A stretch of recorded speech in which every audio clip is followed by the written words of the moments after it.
didn't ask you the other day about Coney, but I see he's on the injury list. Any update there? He's I can't remember wherever he is on that list. What did we? He's out. Yeah, he's out. Yeah. Not just temporary or season ending or anything?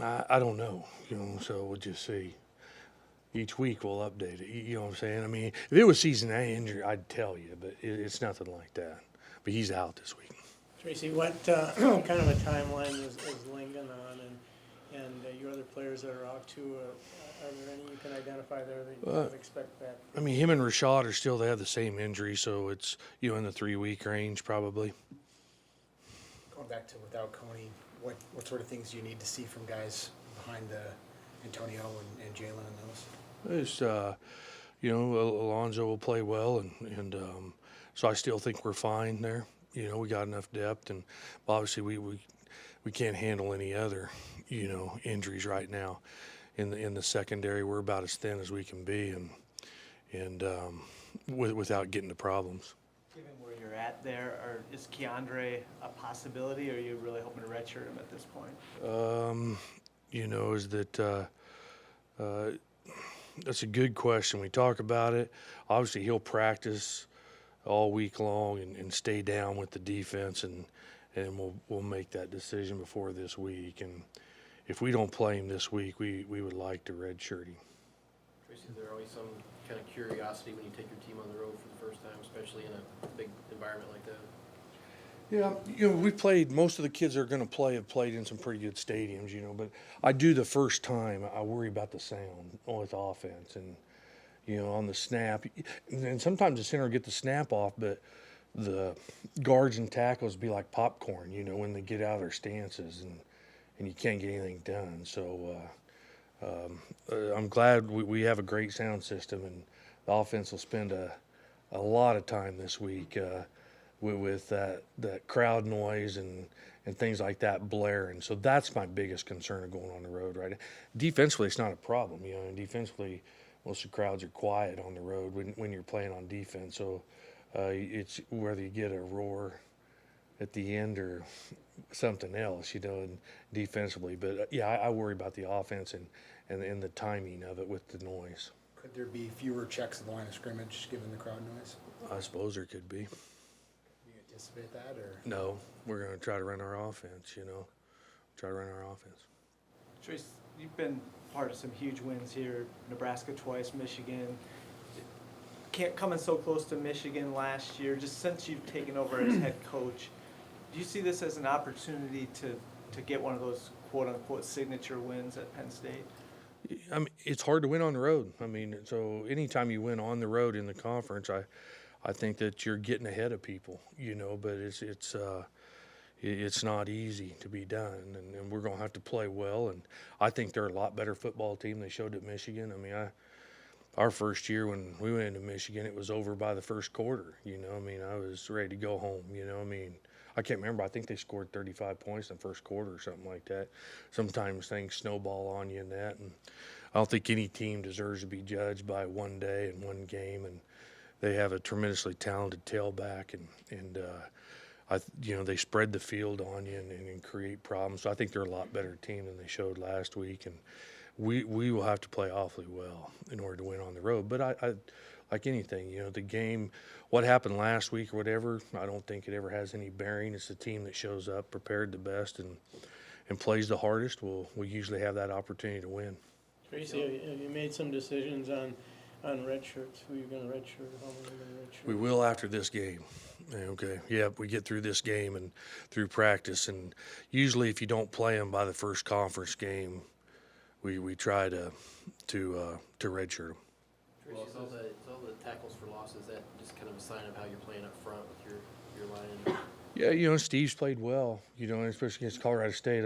I don't know if they recruited him and made him mad or whatever, but he's had 2 games against them that's been very good, and he's healthy right now. I mean, he's healthy, and so he is a special talent, and hopefully we can get that out of him every week, and keep him healthy. But I'm pleased with the tackles for losses. Our sacks are up, and if you look at some of the best teams in the country each year, that's 2 things that they usually do well. And But the thing you can't do is, we can't give up 15 plays at 10 yards or more. I mean, we've got to cut down on that.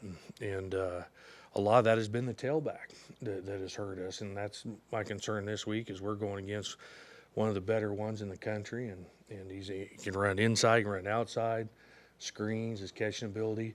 We're going to have to do a good job of containing him and not let somebody else have a career day on us.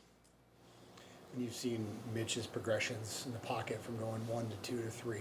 How has that kind of evolved over last year? I know that you were on defense last year, but how have you seen him improve in that? Well, it's like everybody's worried about who's going to replace KJ, and sometimes that can hurt you. You always go to the same guy, and I think last week, 8 different people caught the ball. And so it tells me that Mitch is going through his progressions, and he's not trying to force balls in. He's taking who's open. And I know as a defensive coach, when you can't look at 1 or 2 guys and say, we're going to take them away and make them go their third option and beat you, I think that helps you on offense. So I'm pleased with where the offense is at. We had the one turnover that obviously on the road you can't not turn the ball over and have a chance to win. And then I thought we left a few points on the field that I'd like to get. But for where we're at, we need to continue to progress. But I like where we're at now, and we got to continue to get better. Who else besides Keandre is kind of on the fence of redshirting or not? Oh, boy. I knew you was going to ask that. Is that we don't have a lot more of them. Connor Olson is a kid in the offensive line. If we would just get beat up in the offensive line, he would be there. Besides that, I don't know that there is a lot more, Do you see Barber is possibly getting in on defense or Yeah. more? Yeah, Okay. yep. He's somebody that, we sat down last week and we went through our special teams depth chart. Everybody in charge of a special team said they'd take Thomas Barber, and right there, that's 20 snaps a game, and he plays awfully well on defense too. And so we've had more time now with this week to get him prepared defensively, get him some more defensive snaps. So that's definitely he gonna play. Coming out of the Colorado State game, Tracy, what did you think, or what was your evaluation of the three-man front versus the four-man front, and are you likely to show that mix, that kind of balance going forward? Yeah, I think here it is. It's all situational. I don't think the three-man front is good for certain things. I just don't. I mean, you're going to get big and try to stop the run. I don't think that's good with 3 down linemen in there, in my opinion. And so it'll all be situational and depending how the game goes. If we get up big and get teams to where they're throwing the ball more, you'll probably see a lot more of the three-man front. But people are going to try to run the ball at us with more of the four-man front. And then the challenge is, can you do both? I'm not for sure yet, and that's something left to Jay and the defensive staff. They think we can do both of them, but you can't do both to everything. So it has to stay situational. 9 penalties again last week, quarter of the way through the season. How concerning is it for you that they might be changing the way you're getting them, but you're still getting them? Yeah, it's not that, the only penalty that the procedure penalties, you got to eliminate that. Holding's going to get called every now and then. Jalen's, as I said, was, you can't have things like that where you lose your emotion and get a penalty. But aggressive penalties, sometimes you have them. I think you can go back and look at some of the better teams each year, and I don't know that penalties, that is a great indicator of what type of year you're going to have. I think This week, considering is that, I don't want a bunch of procedural penalties, but the way that the game's being called, there's some gray areas in there, and if you're going to get mad about that and start having them play flag football in some situations when the quarterback scrambles and start pulling people off, you're going to get hurt even more. You know what I'm saying? So the aggressive penalties, as long as we're trying to avoid targeting, I don't want kids launching, I don't want them going to head and neck. We don't teach that. But sometimes in a game where everything's moving so fast, it's going to happen, and you have to live with those types of things. I don't think that has anything to do with how good a football team you're going to be. I do think pre-snap and procedural things, that is what keeps you from winning. You talked about your difference between your 3-man front, 4-man front. Is it Seems like you have different personnel type linebackers now. Does that kind of lend itself to being a little more creative and trying different things? It does, as long as, like I say, there's certain, we tried to get out of it. They hit a big play on us, and we tried to get out of it, and we got called for 12 men on the field because we couldn't get the personnel we wanted back in there. And part of that's because the injured player, we got an injured player, his Tayon gets hurt on the play, and he's trying to get off the field, and he gets called for being offsides and the 12th man.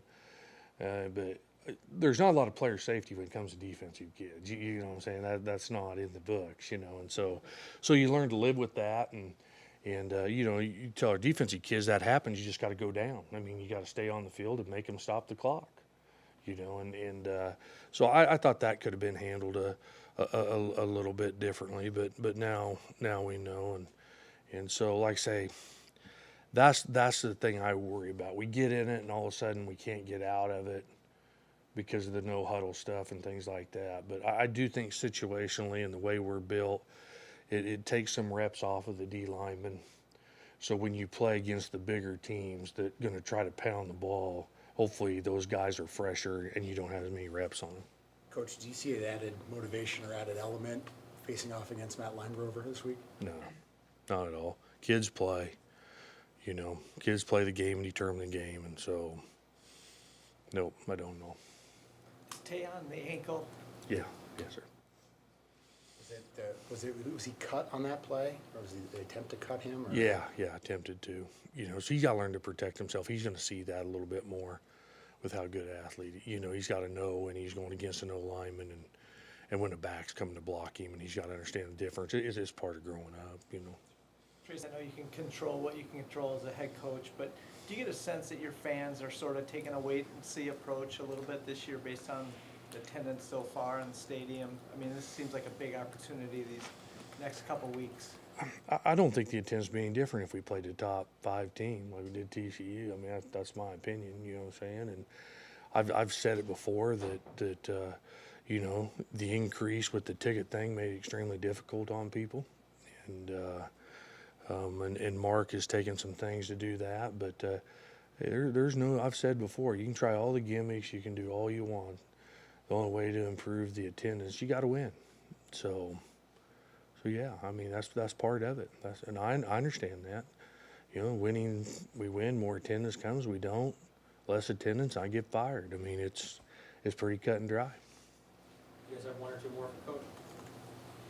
So you win the game. If you win the game Saturday, what do you do to celebrate?